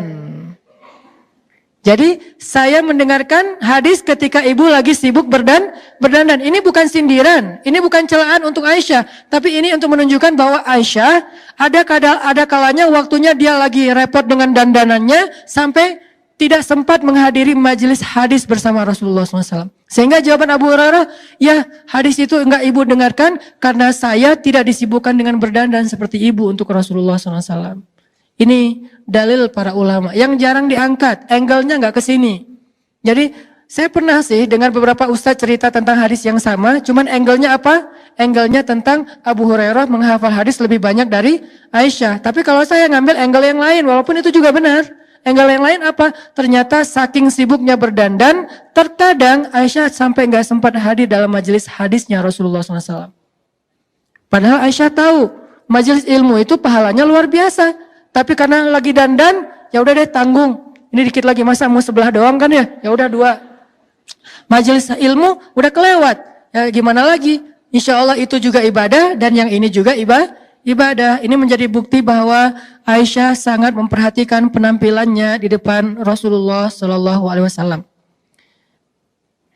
Diriwayatkan oleh Bakrah bin Utbah bahwa suatu hari ia menemui Aisyah radhiyallahu anha binti Utbah, bahwa suatu hari ia menemui Aisyah dan bertanya tentang memakai hina. Apa itu hina? Tato syariat. Tato tapi boleh. Tadi, Islam tidak melarang sesuatu tapi nggak ngasih solusi. Tato, ya dilarang, itu sepakat. Nggak ada ulama yang ikhtilaf tentang itu. Nggak ada mazhab. Oh yang mazhab Syafi'i nggak boleh, mazhab Hambali boleh. Nggak. Tato sepakat nggak boleh. Tapi ada solusi, ada. Hina. Khusus buat cewek, maka hina menjadi tato yang tidak permanen, bahkan bernilai ibadah kalau dilakukan untuk suami. Bakrah bintu Utbah pernah mendatangi Aisyah bertanya tentang masalah memakai tato, memakai hina. Hina ini mirip dengan tato, dia dilukis di tubuh seorang perempuan, baik di tangannya atau di lehernya atau di bagian yang lainnya, di kakinya, dengan gambar yang terserah suami. Tanya ke suami, yang kamu mau gambar tato apa? Aku bunga boleh nggak? Bunga apa? Kaktus gitu. Oh ya nggak apa-apa. Gambar kaktus yang duri-durinya banyak. Terserah suami, aduh aku mau mawar. Oh ya boleh. Atau aku mau pengen kayak tato gitu, gambarnya kupu-kupu boleh nggak? Boleh. Kupu-kupu boleh, kelelawar boleh, buaya juga boleh, nggak masalah. Apa aja lah terserah suami, yang jelas berhias dengan bahan tumbuhan yang thayyibah kata Aisyah. Ditanya oleh Bakrah bintu Utbah, kata Aisyah tentang hina, hina adalah pohon yang baik dan air yang bersih. Hina adalah pohon yang baik dan air yang bersih. Artinya memakai hina dari bahan pohon yang itu, tumbuhan yang itu, yang hina itu, maka itu sesuatu yang thayyibah baik. Untuk suami, apalagi berpahala di sisi Allah SWT. Kalau di kita nyebutnya pacar ya. Jadi pakai daun pacar. Itu tato syariat. Jadi buat yang seneng tato, nggak usah khawatir. Kalian nggak perlu pakai tato-tato yang dilarang oleh agama, karena bertato nggak akan masuk surga. Salah satu di antara 70.000 golongan yang akan masuk surga tanpa azab, tanpa hisab apa? La yaktaun. Apa arti la yaktaun? Mereka tidak mensetrika tubuhnya. Kalau bahasa letterlock ya. Arti mensetrika tubuh, membuat tato kata ulama hadis. Gak apa-apa, tato gak boleh. Tapi ada solusi, hina. Sehingga yang senang melukis di tubuhnya, lukislah tubuh teman-teman perempuan hina oleh seorang seniman yang bagus, tentunya akhwat sendiri, di bagian-bagian yang masih wajar dan ditujukan untuk suami. Maka itu thayyibah kata Aisyah, itu baik. Itu thayyibah itu baik. Kayak misalnya bikin di tangan di sini atau di bagian tangannya kayak gelang gitu, tapi dalam bentuk lukisan hina, kayak bunga apa gitu, kayak tanggal lahir atau apalah. Terserah deh atau ambil aja gambar-gambar di Google gitu kan, image tato buat cewek. Kan banyak tuh. Terus nanti aku pengen tato kayak gini karena suami aku senang yang kayak gini. Bikin pakai hina yang lebih kreatif. Karena nggak harus selalu tato itu gaya-gaya India gitu kan. Kan ada yang seleranya India, dangdut, pop, apa. Kan beda-beda kan ya. Kalau yang senangnya dangdut ya udah gaya India aja yang rame di sini misalnya, ya nggak masalah, bajunya juga rame. Tapi ada yang senangnya simpel-simpel aja, tatonya cuma tanda tangan gitu, ya nggak masalah juga. Tanda tangan suaminya, dan tanda tangannya juga simpel, kayak tanda tangan Benyamin. Ya intinya atau nama suami, atau tanggal mereka awal pertama kali mereka ketemuan gitu, atau kayak pertama kali mereka ketemu tuh ada kata-kata apa gitu, sebuah puisi dari suaminya diabadikan dalam bentuk tato hina gitu kan ya. Setelah seminggu hilang, kenapa? Soalnya kan hina nggak permanen ya, tembus air, ganti lagi dengan kata-kata yang baru, bisa update malah. Bisa update status. Kalau tato kan nggak bisa diupdate ya, dihapus susah. Kalau diganti dengan yang lain jadi kebanyakan, jadi kayak gimana gitu, kayak aneh gitu kan, terlalu banyak. Kamu apain sih kok rame banget? Ya intinya adalah Allah tuh ngasih solusi banget. Dan saya sangat yakin Islam itu bukan agama yang bawel. Nggak boleh, haram. Halalnya mana? Banyak. Di antara 5 grade hukum dalam Islam, cuma 1 doang yang haram. Yang ini halal 4-4-nya. Coba kita bikin grade ya. Grade hukum dalam Islam. Pertama wajib, boleh nggak yang wajib tuh? Bukan boleh lagi, kalau bisa harus ya. Kecuali ada uzur syar'i, harus, berarti boleh dilakuin. Di bawahnya sunnah, boleh nggak? Malah berpahala kalau kita lakukan. Di bawahnya mubah, boleh nggak? Boleh, walaupun nggak berpahala, tapi juga nggak dosa. Di bawahnya lagi makruh, boleh nggak? Boleh, walaupun ditinggalkan lebih baik, tapi boleh dilakukan? Boleh. Baru yang terakhir, haram yang nggak boleh. Dari 5 grade hukum dalam Islam, cuma 1 doang yang nggak boleh. 4 boleh. Dengan levelnya masing-masing. Tapi boleh, sama boleh. Cuman ada yang berpahala bolehnya, ada yang lebih berpahala lagi, ada yang biasa aja, ada yang bahkan kalau ditinggalkan berpahala, tapi dilakukan juga nggak masalah. Intinya adalah Islam itu bukan agama yang ribet, yang susah, yang berat, yang beban, yang bawel, yang cerewet, yang cuma tahu istilah haram. Ustadz ini haram, belum juga nanya udah haram. Gimana nih? Ustadz saya ada pertanyaan, haram. Kok haram? Belum nanya. Jadi jangan senang dengan kata haram. Senanglah dengan kata halal. Halal, halal, halal, halal, haram. Sehingga ayatnya basyiran wa naziran, berita gembira dan peringatan. Tidak ada naziran wa basyiran, peringatan dan berita gembira. Sehingga orang kayak trauma gitu ngebahas Islam. Udah nggak usah terlalu serius lah, gue trauma dengan istilah-istilah yang terlalu syariat. Jadi dengan syariat trauma, karena yang ditampilkan tentang syariat itu cambuk. Gak ditampilkan efek dari itu, gara-gara cambuk akhirnya zina jadi berkurang, bahkan hampir tidak ada. Gak ditampilkan efek dari hukum syariat itu, gak ada lagi orang yang buang bayi di jalanan. Bukan itu yang ditampilkan dari syariat, tapi adegan cambuknya, adegan rajamnya, adegan kisosnya. Gak ditampilkan gara-gara kisos jadi zero crime. Kenapa? Karena naziran wa basyiran, bukan basyiran wa naziran. Harusnya kan Islam itu basyiran wa naziran. Yang nyemangatin, yang bikin orang senang gitu. Yang bikin orang bergairah. Termasuk ini. Ustadz, apa hukum tato? Boleh, tapi dari bahan hina, khusus cewek, dan hanya untuk suaminya. Itu jawaban lengkapnya. Dan tolong ini jangan di-cut ya. Jangan diedit jadi 1 menit terus salah paham. Harus lengkap. Ustadz, apa hukum tato? Boleh, dengan syarat bahannya dari hina, dipakai oleh cewek, ditujukan hanya untuk suami. Tato yang kayak gitu, boleh. Saya lebih senang menjawab boleh daripada enggak. Ustadz, apa hukum riba? Boleh, dengan syarat ribanya ke Allah, bentuknya sedekah. Ustadz, apa hukum pacaran? Boleh, tapi akad dulu. Ustadz, apa hukum ini? Boleh. Ustadz, apa hukum khamar? Boleh banget, enak lagi tuh. Tapi di surga. Syaratnya meninggal dulu. Jadi banyak boleh sebetulnya, cuman kita kan jarang menggali sisi bolehnya. Lebih banyak menggali sisi nggak boleh. Ustadz, apa hukum ini? Nggak boleh. Ustadz, apa hukum itu? Neraka. Ustadz, apa hukum ini? Siksaan. Ustadz, apa hukum ini? Kutukan. Ya sih, cuman sebelum itu yang ini dulu. Karena basyiron baru wanaziron. Kalau udah dikasih solusi masih ke sana, baru naziron. Tato udah dikasih solusi, hina. Kok masih pakai tato? Naziron. Nggak akan mencium harumnya surga, apa segala macam. Kan udah dikasih solusi. Riba dengan Allah boleh, kok masih riba dengan konvensional dengan manusia? Baru nanti riba itu dosanya kayak gini, kayak gini, kayak gini. Khamar udah dibilang nanti di akhir dikasih lebih banyak lagi sampai sungainya mengalir khamar, kok masih minum? Berarti baru nanti nggak akan berdiri dengan tegang, di hadapan Allah dia tercela, apa segala macam. Dan seterusnya teman-teman. Jadi kasih dulu unsur halalnya. Coba gali Islam dari sisi halalnya, itu banyak banget, 4:1. Cuman kita kurang ini Ustadz, makanya kita belajar, gali lagi, explore lagi tentang Islam, betapa Islam itu keren banget. Islam tidak diturunkan untuk jadi beban. Ma anzalna alaikal qur'ana litashqa. Kami tidak turunkan Al-Quran sebagai beban bagi kalian. Hijab Ustadz, kok hijab? Hijab itu bukan soal halal dan haram. Hijab itu soal kehormatan di sisi Allah dan malaikat. Malaikat itu segan banget sama cewek berhijab. Malaikat itu respect banget sama cewek berhijab. Malaikat itu akan hormat banget sama cewek berhijab. Sampai mau ketemu cewek berhijab aja, malaikat gak berani ketemu kalau dia belum siap untuk menemui seorang malaikat. Siapa dia? Khadijah. Khadijah itu ketika malaikat mau datang ke rumahnya, malaikat itu gak langsung masuk. Padahal kan malaikat bisa tembus dinding ya. Malaikat bisa tembus dinding gak Bu? Kalau mau cling gitu, hantu aja bisa tembus dinding.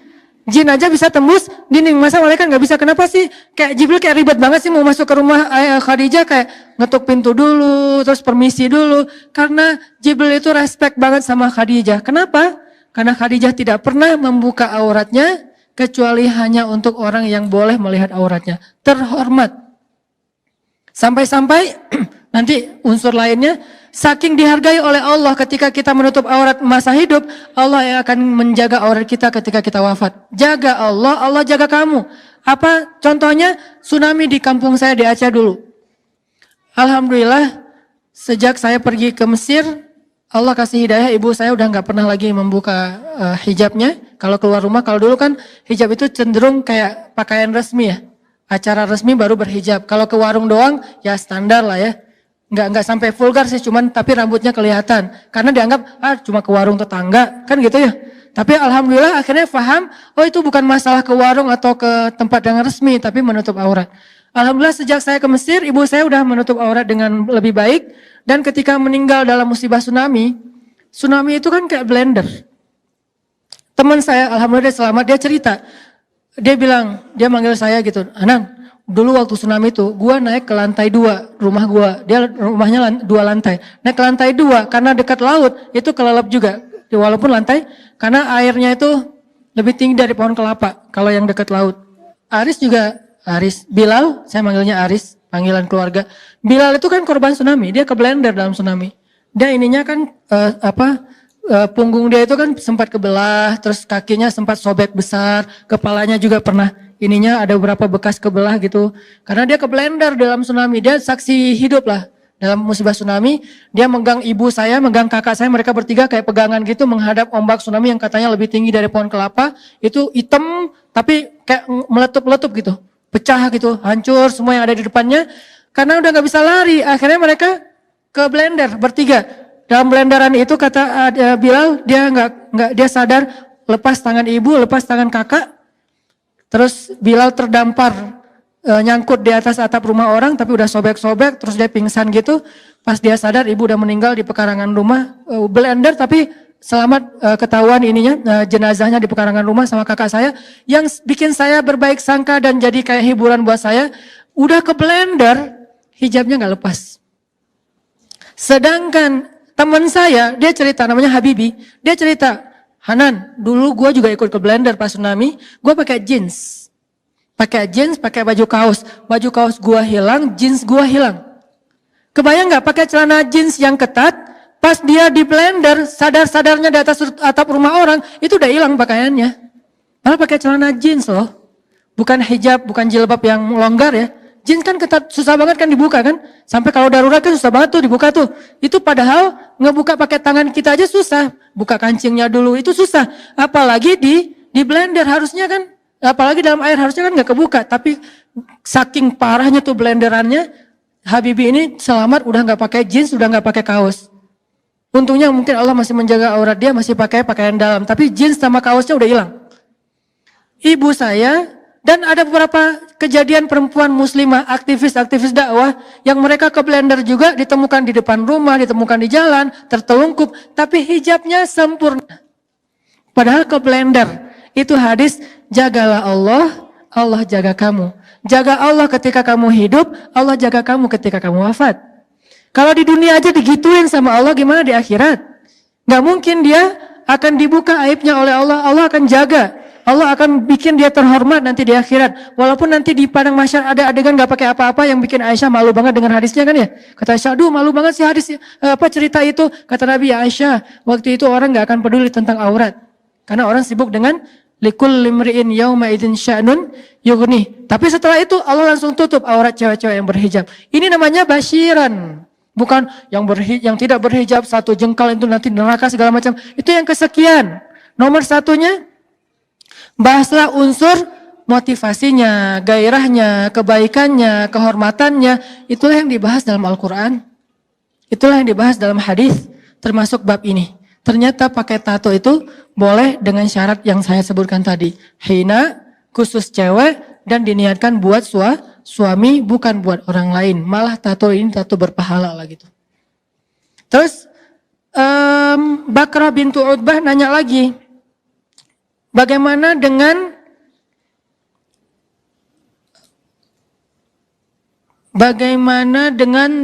rambut yang tumbuh di wajah? Apakah boleh aku membersihkannya wahai Aisyah? Maksud rambut di sini bukan alis ya.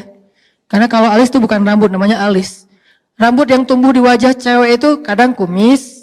Kan ada kadang-kadang beberapa perempuan yang hormon tertentu dia kayak ada kumisnya atau ada kayak sedikit rambut di sini, jambang lah kalau laki-laki gitu kan.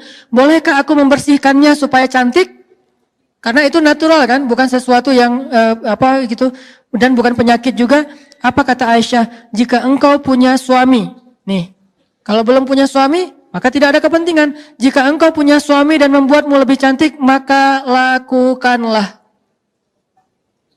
Sampai gitu-gitu amat Aisyah mengajarkan tentang dandan kepada sahabiat, kepada perempuan-perempuan soleh di zamannya. Lalu ada seorang sahabiat, cewek Ansor, datang ke rumah Aisyah. Pas sampai di rumah Aisyah dia buka kerudung, karena sesama cewek kan. Dia buka kerudung, rambutnya tidak rapi. Apa kata Aisyah? wahai perempuan, rapikanlah rambutmu untuk menyenangkan suamimu. Rapikanlah rambutmu untuk menyenangkan suamimu. Berarti kerimbat itu ibadah. Kalau niatnya buat suami, kalau nggak bisa kerimbat di tempat yang profesional, minimal kita pakai sampo, kita bersih-bersih, kita menjaga keharuman dari rambut kita. Apalagi perempuan yang berhijab mungkin ada sedikit challenge. Saya nggak mengatakan beban, tapi challenge karena kita kan senang dengan challenge ya. Sekarang challenge macam-macam gitu, sampai ada Ustadz challenge. Tapi nggak apa-apalah Ustadz challenge-nya daripada delay challenge kan. Munculnya bebarengan lagi, ada delay, ada Ustadz. Mudah-mudahan jadi kayak alternatif juga.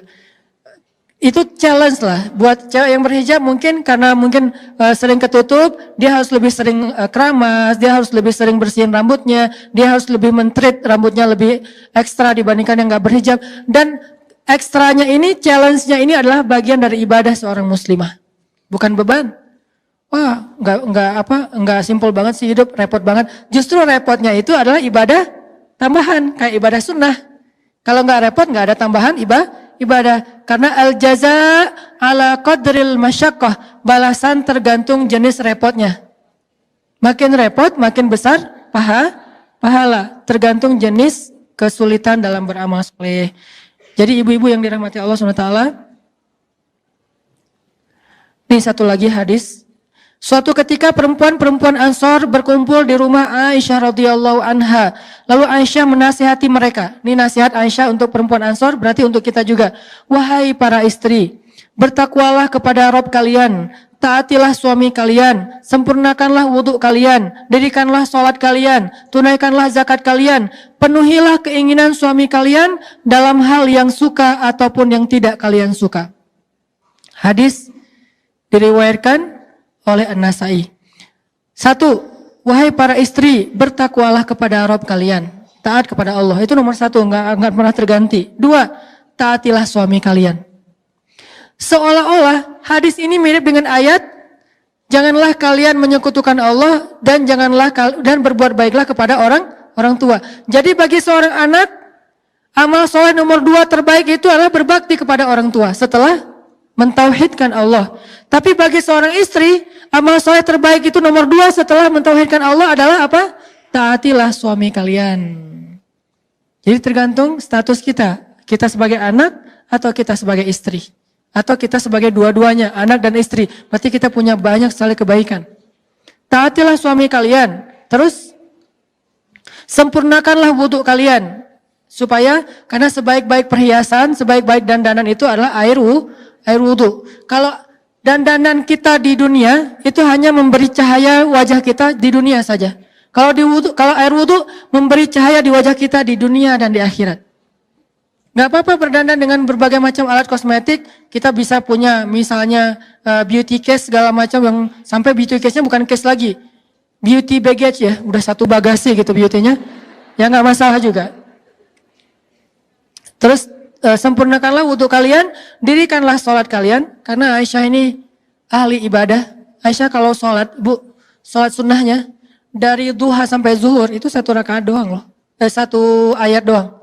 Famanallahu alaina. Dia mulai sholatnya sekitar jam 7:30 atau jam 7 ketika matahari menghangat. Kan ukurannya itu ya. Jam 7 mulai sholat duha. Selesainya jam berapa? Jam 11. 8, 9, 10, 11. 4 jam. Ayatnya apa? Famanallahu alaina wa waqana adzabas samum. Nangis. Ulang lagi. Famanallahu alaina wa waqana adzabas samum. Ruku, sujud, berdiri. Famanallahu alaina. Entah berapa rakaat, ayatnya itu aja surat At-Tur. Ayat yang dibaca Aisyah dari pagi, artinya duha, sampai menjelang zuhur, sholat. Makanya Aisyah kalau ngomong kayak gini tuh bukan cuma narasi, udah ngamalin sendiri. Bab taat suaminya, bab menyenangkan suaminya, bab ibadahnya, bab tauhidnya, bab zakatnya. Tunaikanlah zakat kalian dan yang terakhir, penuhilah keinginan suami kalian dalam hal yang kalian suka atau yang kalian tidak suka. Dengan syarat tidak menyelisihi syariat pastinya. Karena tidak la ta'ata li makhluk fi maksiatil khaliq. Tidak boleh taat kepada makhluk dalam hal bermaksiat kepada khaliq. Sebetulnya ada banyak lagi hadis-hadis tentang keren banget tentang Aisyah. Ini semua yang saya pernah sampaikan tentang Aisyah, dulunya saya tidak terlalu suka untuk menyampaikan riwayatnya kepada pendengar, karena emang saya sedang menyampaikan dalam bentuk storytelling. Tapi sebetulnya ada banyak riwayat tentang itu, termasuk berat badan Aisyah itu bukan masalah saya menjudge, kalau yang udah lebih berarti nggak soleh. Bukan, itu adalah sebuah motivasi. Karena itu juga relatif kan, ada yang beratnya 60 itu ideal, ada yang 55. Angka 55 itu dalam bahasa orang Arab, bukan angka persis. Orang Arab tuh kalau dibilang 1000, bukan dihitung 1000-nya. Kayak Al-Quran, khairun min alfisyah, lebih baik daripada 1000 bulan. Jangan dihitung 1000 bulan, artinya 82 tahun sekian bulan. Bukan, itu kaidah bahasa Arab, dan kita melihatnya dari angle bahasa aslinya. Bahasa Arab kalau bilang 1000 artinya banyak. Kalau bilang 55 artinya ideal. Ideal itu relatif, tergantung tinggi badan. Ada 55 ideal karena tingginya sekian, ada 55 itu kurang dari ideal karena tingginya sekian. Ada yang 60 baru ideal. Jadi 55 bukan angka yang timbang, 56, aduh nggak soleh. Nggak gitu sih. Ini harus diperjelas, mudah-mudahan tidak jadi fitnah. Maksudnya menjaga tubuh itu bagian dari jamal, bagian dari syarat, walaupun itu bukan satu-satunya ciri cewek soleha. Kan ada 3 tadi. Cuman kalau bisa semampu kita, apa salahnya? Dan itu bukan hanya soal berat badan, termasuk lifestyle, termasuk healthy healthy breakfast kayak gitu-gitu. Kita makan apa ketika sarapan? Aisyah makan apa ketika sarapan? Korma. Kita sarapan misalnya lontong kari misalnya, ya gimana ya, ya gitu deh. Jadi bukan masalah hanya ukuran badannya, tapi juga termasuk masalah pola makan, pola hidup. Oke, satu lagi sedikit lagi aja biar kita dapat lebih banyak hadis. Hadis tentang gimana Aisyah menyenangkan hati Nabi SAW dalam banyak adegan, termasuk seru-seruan. Aisyah itu kan anaknya tuh asik gitu kan. Makanya saya bilang gaul, kalau buat saya tuh, istri saya kalau bilang, istri Ustaz Hanan tuh gaul, saya malah bangga. Kenapa? Saya melihat gaul itu positif. Jangan bilang gaul itu negatif, berarti kita menjudge. Karena gaul itu gak selalu negatif. Bukankah hadis Nabi riwayat At-Tirmidzi disahihkan oleh Imam Al-Albani juga? Apa kata Nabi? Al-mu'min alladzi yukhalitun nas wa yasbir ala adahum khairun au a'zamu ajran minal mu'min alladzi la yukhalitun nas wa la yasbir ala adahum. Cuman saya enggak menyampaikan teksnya aja selama ini. Mukmin yang bergaul, yukhalit itu artinya bergaul. Mukmin yang bergaul dengan manusia, lalu bersabar atas gangguan mereka, kekurangan mereka, maka itu lebih baik dan lebih besar pahalanya daripada mukmin yang tidak bergaul dengan manusia dan tidak bersabar atas gangguan atau kekurangan mereka. Hadis Tirmidzi, Ibnu Majah disahihkan oleh Al-Albani. Berarti gaul nggak selalu negatif, bahkan terkadang positif. Aisyah gaul banget. Dia punya geng, dia punya teman, dia punya banyak murid, dia punya perempuan Ansor yang semuanya senang bergaul dengan Aisyah. Tapi gaulnya Aisyah bukan keluyuran keluar rumah tanpa mahram, bukan. Gaulnya Aisyah dengan perempuan. Kan gaul nggak harus selalu keluar rumah kan, di dalam rumah juga bisa gaul, ke rumah tetangga juga bisa gaul, ke rumah temannya juga bisa gaul. Kalau sekarang mungkin sosmed gitu, punya geng sendiri di dalam grup WA, itu kan gaul. Nah ini ada hadis, karena gaulnya Aisyah, dia tuh anaknya tuh asik gitu sama Nabi. Asik banget, seru banget, nggak ada, namanya juga garam ya, kayak renyah, gurih, nyaman gitu. Nabi suatu hari pulang ke rumah, melihat Aisyah lagi bermain dengan teman-temannya. Bermain dengan teman-temannya. Teman-teman di sini artinya gengnya Aisyah.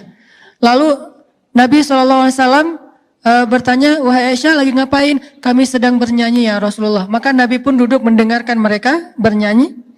Lalu datang Abu Bakar. Abu Bakar marah, ya Aisyah, kok kamu pakai seruling-seruling setan di rumah Nabi? Kata Nabi, wahai Abu Bakar, biarkan mereka bersenang-senang. Hari ini adalah hari rayanya kabilah Fulan bin Fulan.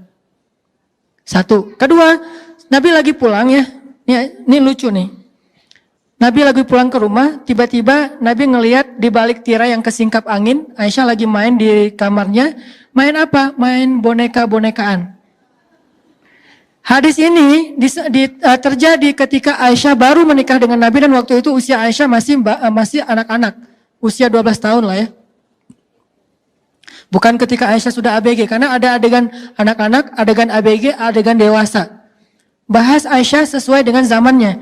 Nah, Aisyah lagi kayak main boneka-bonekaan gitu, terus di tengah-tengah boneka itu ada patung kuda yang terbuat dari kayu dan kudanya ada sayapnya. Terus pas Nabi datang, Nabi langsung duduk di sebelah Aisyah.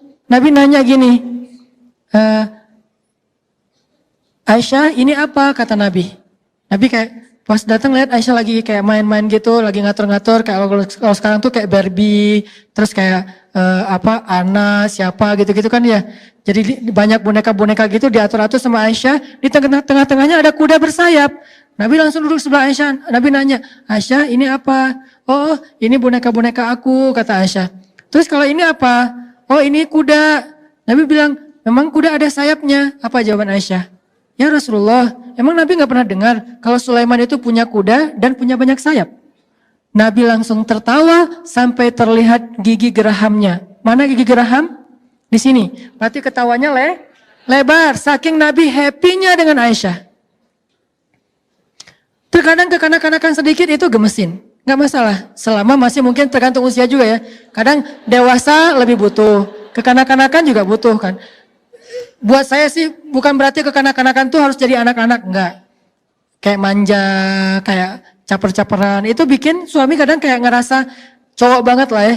Jadi kayak cowok sejati gitu dimanjain sama istri. Jangan terlalu mandiri juga kadang-kadang. Karena kalau ibu-ibu terlalu mandiri, suami jadi ngerasa nggak punya kesempatan jadi seorang cowok sejati gitu. Kan cowok sejati yang melindungi gitu, yang memanjakan, yang ngusap-ngusap kepala gitu kan. Kita kayak ngerasa mau dipijat sama suami, enggak usah, aku mah enggak terlalu capek. Enggak apa-apa, manja aja. Kalau perlu, gatel aja, minta suami yang garukin. Yang gatel, yang mana? Belakang, kanan dikit. Kiri salah. Kiri-kiri lagi. Ya. Itu tuh manja gitu tuh keren banget loh. Dan Aisyah tuh kayak gitu sama Nabi. Manja-manjaan, suami lagi itikaf, terus kayak disisir sama Aisyah itu kan manja-manjaan ya. Kayak sesekali mereka kayak kalau bahasa kita tuh kayak gila-gilaan gitu, lari-lari di tengah padang pasir gitu, terus kayak lomba-lomba lari. Itu kan gila-gilaan yang pacaran soleh yang berpahala ya. Lakukanlah itu, insya Allah berpahala dan akan seru banget hidup kita. Jangan garing-garing amat. Dan Aisyah traveler, karena emang enak diajak traveling, orangnya seru gitu, rame, nggak kayak yang jaim-jaiman. Kebayang gak sih traveling sama pasangan kita, terus dia kayak jaim gitu, yang kita mau kemana? Terserah. Krik-krik gak sih perjalanan kan gak nyaman banget ya. Yang kita makan di mana? Ikut aja. Aduh gak seru banget. Yang kita challenge yuk sih. Kita bikin vlog yuk. Apaan vlog? Kayak aduh itu mah kayak gak gitu banget ya. Coba kebayangin pasangan kita tuh anaknya asik gitu ngajak yang kita kemana? Wah ke sana yuk. Kenapa? Kayak rame gitu. Terus kita kayak diskusi gitu. Walaupun akhirnya nanti jalannya cuman ke sebelah rumah atau kemana gitu. Ke taman komplek gitu. Gak apa-apa. Yang kita makan di mana? Makan misalnya batagor di sana yuk, makan cuangki di sana. Udah sering kali di sana. Oh iya ya, terus di mana? Ya udah deh di jalanan aja kata dia. Aduh, aku nggak tega bawa kamu di ke jalanan. Nggak apa-apa, kasal sama kamu kan tetap happy gitu kan. Akhirnya kayak seru-seruan gitu. Itu Aisyah banget teman-teman dalam bahasa sejarah. Cuman ketika kita translate kepada konteks sekarang, intinya kata ulama Aisyah itu farihah marahah. Apa artinya? Aisyah itu seru. Farihah, marahah. Orangnya seru terus, happy terus, rame terus. Gak ada matinya. Itulah Aisyah.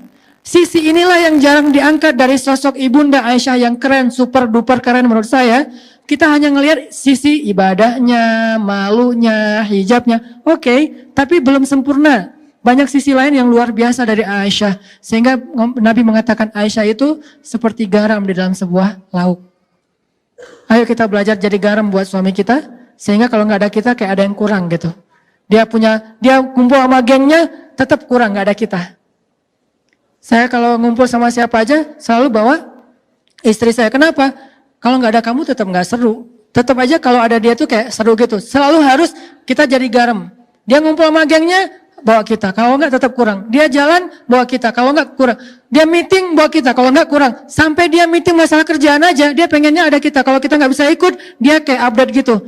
Yang, bete nih, kenapa? Enggak ada kamu, gitu ya. Terus kayak lagi meeting, kayak lagi chat gitu. Terus lagi apa. Itu kan seru banget ya. Itulah Aisyah. Imajinasikanlah sejarah sosok Aisyah radhiyallahu anha dalam perilaku-perilaku rumah tangga kita. Semoga itu menjadi salah satu bekal kita untuk menjadi seorang istri solehah, selain unsur-unsur lain pastinya, sehingga Allah Subhanahu wa taala menitipkan salam untuk kita melalui para malaikat, sebagaimana Allah menitipkan salam untuk Aisyah melalui Jibril alaihissalam. salam. Itu aja yang bisa saya sampaikan. Kita tutup dengan sama-sama berdoa kepada Allah. Semoga apa yang sudah kita dapatkan hari ini bukan hanya sekedar menjadi wawasan, tapi bisa jadi amal soleh kita, bisa jadi moral kita, bisa jadi akhlak kita. Nggak ada yang sempurna pastinya. Semua kita belajar. Laki-laki belajar menjadi suami yang lebih baik, perempuan belajar menjadi istri yang lebih solehah. Semuanya tumbuh, semuanya belajar dari kesalahannya, belajar dari percekcokan rumah tangganya, belajar dari kesalahpahaman di antara mereka, belajar, bukan merasa udah paling sempurna. Justru kita belajar karena kita merasa banyak kurangnya, lalu kita memperbaiki diri. Insya Allah dengan kayak gitu rumah tangga kita akan Allah bangun menjadi rumah tangga yang dicemburui oleh para malaikat. Sebagaimana malaikat cemburu kepada rumah tangga Ibrahim dan rumah tangganya Imran alaihi radhiyallahu an. Allahumma ighfir lana dzunubana wa liwalidayna warhamhuma kama rabbayana shighara. Allahumma a'inna ala dzikrika wa syukrika wa husni ibadatik. Rabbana atina min ladunka rahmah wa hayyi' lana min amrina rasyada waj'al lana min kulli dhiqin makhraja wa min kulli hammin faraja wa min kulli usri yusra. Rabbana hab lana min azwajina wa dhurriyyatina qurrata a'yun waj'alna lil muttaqina imama. Ya Allah, ampunkanlah dosa-dosa kami ya Allah. Dosa kami sebagai anak untuk ayah dan bunda kami ya Allah. Dosa kami sebagai seorang istri untuk suami kami ya Allah. Dosa kami sebagai seorang kakak untuk adik kami ya Allah. Dosa kami sebagai seorang ibu untuk anak-anak kami ya Allah. Dosa kami sebagai murid untuk guru-guru kami ya Allah. Dosa kami sebagai seorang perempuan untuk masyarakat kami ya Allah. Ampunkanlah dosa-dosa kami yang kadang kami tidak sadar melakukannya, tetapi dosa-dosa itu telah menutup hati kami sehingga membuat kami sulit khusyuk di dalam sholat, membuat kami sering gampang tersinggung ketika dinasihati, membuat kami enggan memperbaiki diri, membuat kami jauh dari orang-orang yang solih. Ampunkanlah dosa-dosa kami ya Allah. Jangan Engkau marah kepada kami karena dosa-dosa kami tidak mengerti ya Allah. Maafkanlah kesalahan kami. Ila ibadah, ra'fah, apalagi menjaga perasaan ra'fah kepada suami. Menunaikan hak orang lain saja ibadah, wafa, apalagi wafa kepada suami kami sendiri. Tidak ada amal solih yang menjadi kebaikan untuk orang lain, kecuali itu juga kebaikan jika kami lakukan kepada suami kami sendiri ya Allah. Ilahana, ajarkan kami hikmah, ajarkan kami kecerdasan Bunda Aisyah radhiyallahu anha. Ajarkan kami briliannya Aisyah radhiyallahu anha. Ajarkan kami sifat solehanya Aisyah radhiyallahu anha. Ajarkan kami sifat pemalunya Aisyah radhiyallahu anha. Ajarkan kami sisi asiknya Aisyah radhiyallahu anha. Jadikanlah kami garam untuk suami kami sebagaimana Aisyah menjadi garam untuk Rasulullah sallallahu alaihi wasallam. Rabbana atina fid dunya hasanah wa fil akhirati hasanah wa qina adzabannar. Subhanakallahumma wa bihamdika asyhadu an la ilaha illa anta astaghfiruka wa atubu ilaik. Assalamualaikum warahmatullahi wabarakatuh.